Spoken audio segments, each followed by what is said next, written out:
आप सभी को नमस्कार। आज मैं आप सभी के समक्ष महादेव और माता पार्वती की एक कथा लेकर आई हूँ, तो श्रवण करते हैं। अक्सर हम सब ने शिव परिवार की तस्वीर में माता पार्वती, भगवान शिव, भगवान कार्तिकेय और भगवान श्री गणेश जी को देखा है। हम सभी को लगता है कि भगवान भोलेनाथ का परिवार इतना ही है, परंतु क्या आप जानते हैं कि देवों के देव महादेव और माता पार्वती की एक बेटी अशोक सुंदरी भी है। भगवान शिव और माता पार्वती की कन्या अशोक सुंदरी का वर्णन पद्म पुराण में मिलता है। पद्म पुराण के अनुसार एक दिन माता पार्वती ने भगवान शिव से संसार के सबसे सुंदर वन में घूमने का आग्रह किया। माता पार्वती की इच्छा पूर्ति के लिए भगवान शिव उन्हें नंदन वन ले गए, जहां माता पार्वती को कल्प वृक्ष नामक एक वृक्ष से लगाव हो गया। उन्होंने भोलेनाथ से कहा, स्वामी, यहाँ का वातावरण कितना सुखद है, हर तरफ हरियाली ही हरियाली है, यह वृक्ष कितना सुंदर है।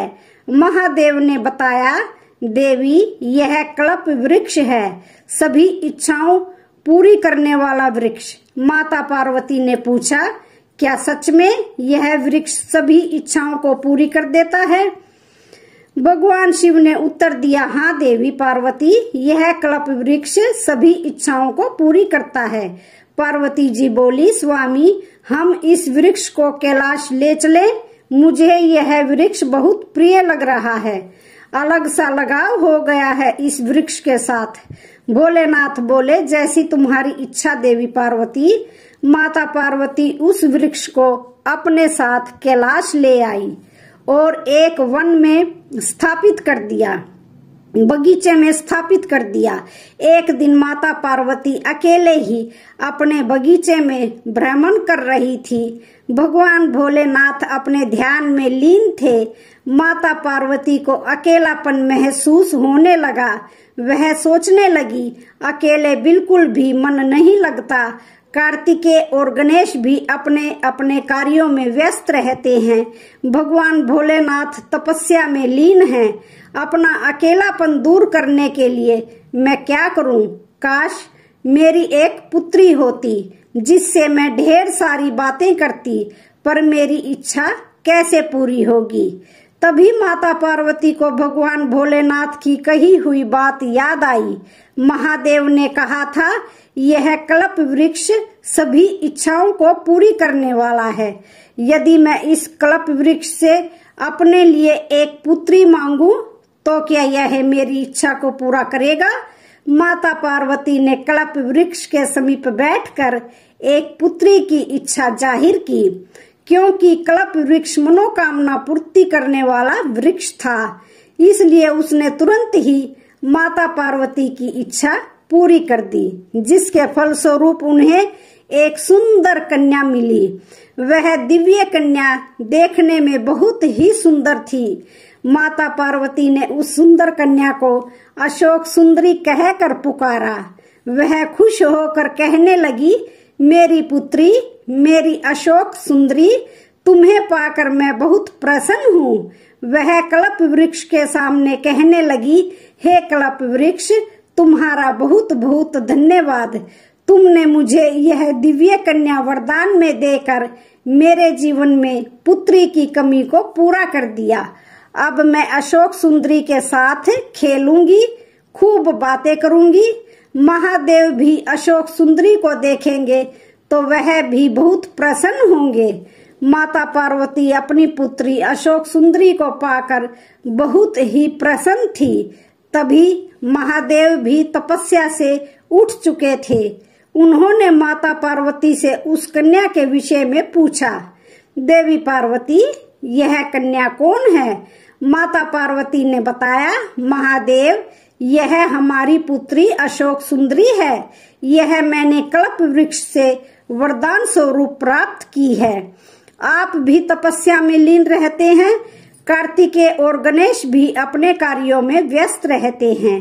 मेरा मन नहीं लगता, इसलिए मैंने कल्प वृक्ष से अपने लिए पुत्री मांगी। और आप तो जानते ही हैं, कार्तिकेय और गणेश के जन्म के बाद मेरी बहुत इच्छा थी कि उनकी भी बहन हो, हमारी कन्या हो, और देखिए ना, यह इच्छा पूरी हो गई।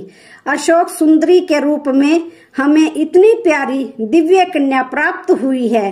महादेव बोले, इस कन्या को पुत्री के रूप में पाकर सचमुच मैं भी बहुत ही प्रसन्न हूँ पार्वती। माता पार्वती कहने लगी, बस मैं तो यही चाहती हूँ कि हमारी कन्या सदैव खुश रहे। मैं अशोक सुंदरी को वरदान देती हूँ कि जब हमारी पुत्री बड़ी होगी तो इसका विवाह देवराज इंद्र जितने शक्तिशाली युवक से होगा, जो महान शक्तिशाली होगा और जो असुरों का संहार करेगा। ऐसा माना जाता है कि माता पार्वती के वरदान स्वरूप अशोक सुंदरी का विवाह चंद्रवंशीय राजा नहुष के साथ होना तय था, क्योंकि आगे चलकर नहुष देवराज इंद्र की तरह महाबलशाली और शक्तिशाली राजा बनने वाला था। धीरे धीरे अशोक सुंदरी बड़ी हुई। एक बार अशोक सुंदरी अपनी सखियों के साथ नंदन वन में विचरण कर रही थी। तभी वहां हुंड नामक एक राक्षस आया। वह अशोक सुंदरी की सुंदरता पे इतना मोहित हो गया कि उसने उससे विवाह करने का प्रस्ताव रख दिया। अशोक सुंदरी बोली, मैं तुमसे विवाह नहीं कर सकती, क्योंकि मेरी माताजी ने मुझे बचपन में ही वरदान दिया था, जिसके फल स्वरूप पहले से ही मेरे वर का चुनाव हो चुका है। मेरा विवाह नहुष के साथ होना तय है। हुंड क्रोध में आकर बोला, यदि ऐसी बात है तो मैं नहुष का वध कर दूंगा, उसके पश्चात तुम्हें मुझसे विवाह करना होगा। ऐसी बात सुनकर अशोक सुंदरी को भी क्रोध आ गया और वो बोली, तुम्हारा इतना साहस कि तुम मेरे होने वाले पति का वध करो, मैं तुम्हें श्राप देती हूँ। तुम्हारी मृत्यु मेरे पति के हाथों ही होगी। उस दुष्ट राक्षस ने नहुष को ढूंढ निकाला और उसका अपहरण कर लिया। जिस समय हुंड ने नहुष को अगवा किया, उस वक्त वह बालक थे। राक्षस की एक दासी ने किसी तरह राजकुमार को बचाया और ऋषि वशिष्ठ के आश्रम में ले आई, जहां उनका पालन पोषण हुआ था। राजकुमार जब बड़े हुए तब अशोक सुंदरी का श्राप होने के कारण नहुष ने हुंड का वध कर दिया, जिसके पश्चात माता पार्वती और भोलेनाथ के आशीर्वाद से नहुष और अशोक सुंदरी का विवाह संपन्न हुआ।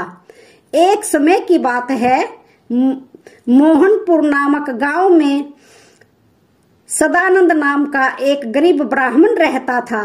वह स्वभाव से बहुत धर्म कर्म और पूजा पाठ करने वाला था। ब्राह्मण नियम से रोजाना सुबह पीपल के पेड़ पर जल चढ़ाता था। उसी पेड़ पर माँ लक्ष्मी का वास था। एक दिन ब्राह्मण की पूजा से प्रसन्न होकर माँ लक्ष्मी ने एक लड़की का रूप धारण कर लिया और पीपल में से निकलकर उस ब्राह्मण के पास आई और उसे पिताजी कहकर संबोधित किया। ब्राह्मण उस लड़की को देखकर उससे पूछने लगा, तुम कौन हो बेटी? तुमने मुझे पिता कहा है। लड़की बोली, मेरा इस दुनिया में कोई भी नहीं है। मैं आपको रोजाना यहाँ पीपल पर जल चढ़ाते हुए पूजा करते हुए देखती हूँ, इसलिए मैंने आपको अपना पिताजी कहा है।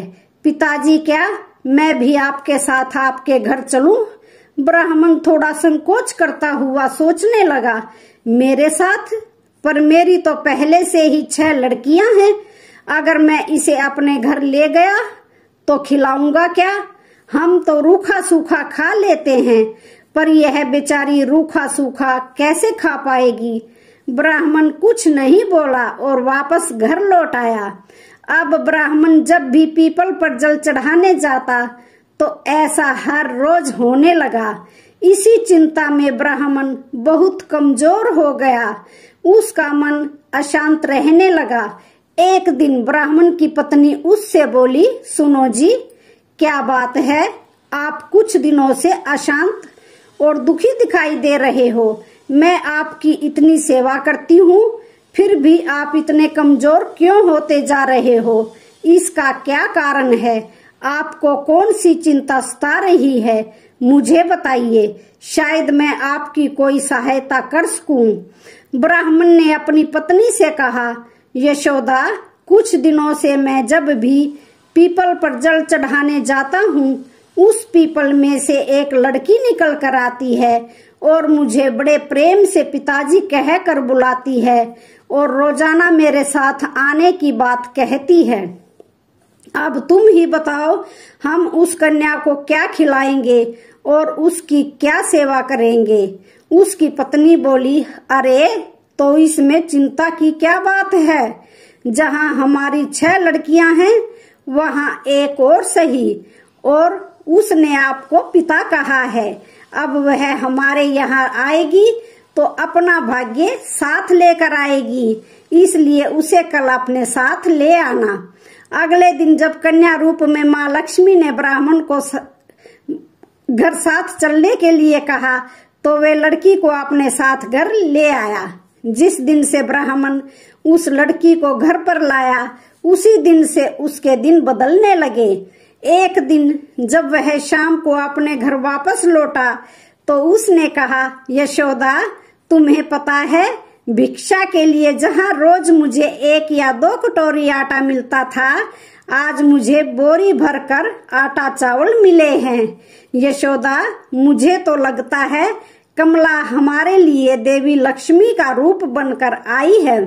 वैसे हमारी सब बिटियां बाहर खेल रही है, पर कमला बिटिया कहाँ है? यशोदा ने बताया, रसोई में जबरदस्ती खुद खाना बनाने चली गई है। मैंने तो उसे कहा कि तू अभी बहुत छोटी है, तेरा हाथ जल जाएगा, पर वह नहीं मानी। हम सब के लिए भोजन बना रही है। ब्राह्मण बोला, अच्छा, फिर तो मैं जल्दी से हाथ मुंह धो लेता हूँ। अपनी कमला बिटिया के हाथ का गर्मा गर्म भोजन खाऊंगा। कन्या ने गूंदने के लिए थोड़ा सा आटा निकाला, तो आटे की परात अपने आप पूरी भर गई।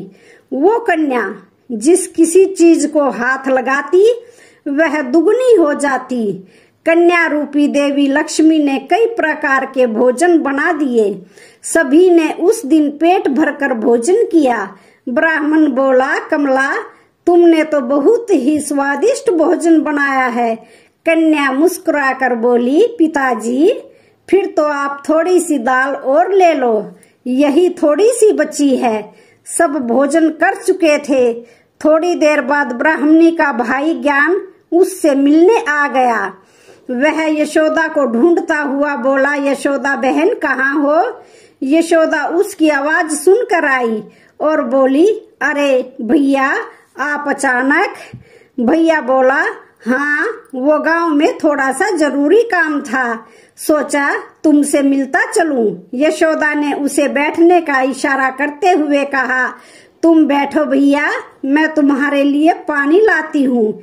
भैया बोला, यशोदा बहन, बहुत जोरों की भूख लगी है, कुछ खाने को हो तो वो भी लेती आना। यशोदा सोचने लगी, सब तो भोजन कर चुके हैं, अब मैं भैया को क्या खिलाऊंगी?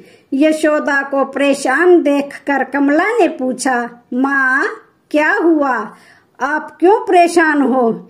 यशोदा ने बताया, बेटी, तेरे मामा आए हैं, रसोई में कुछ भी खाने को नहीं है, अब भैया को क्या दूं?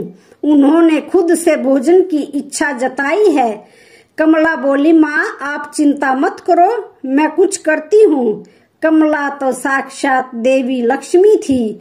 वो रसोई में गई और अपने मामा के लिए स्वादिष्ट भोजन बना लाई। उन्होंने खुशी खुशी भोजन किया।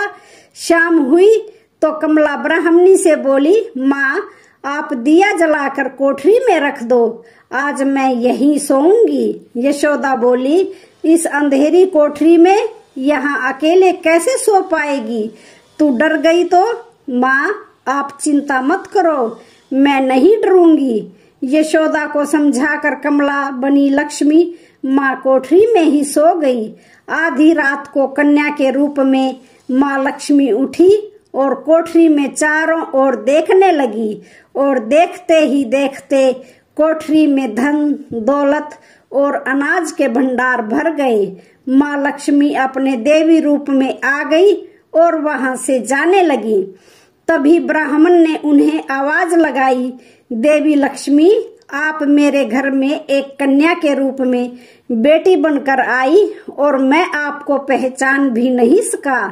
हे लक्ष्मी माँ, हम पर कृपा करो। हे देवी लक्ष्मी, हमसे कोई भूल हुई हो तो हमें क्षमा कर देना। लक्ष्मी माता बोली, तुम दोनों ने तो मेरी बहुत सेवा की है और मैं तुम दोनों की सेवा से बहुत प्रसन्न हूँ। तुम दिन रात पूजा पाठ में ध्यान लगाते हो, मेरी पूजा करते हो, सबका भला करते हो। तुम्हारा स्वभाव बहुत ही दयालु है। यह देखकर मुझे बहुत प्रसन्नता हुई है। मेरा आशीर्वाद सदैव तुम्हारे साथ रहेगा और तुम्हारे जीवन में धन दौलत वैभव और शांति में वृद्धि होगी। इतना कहकर देवी लक्ष्मी अंतर्ध्यान हो गई और उस दिन से ब्राह्मण के घर में सभी प्रकार के सुखों का वास हो गया। तो आज की कहानी का यहीं पर समापन होता है। वीडियो अच्छी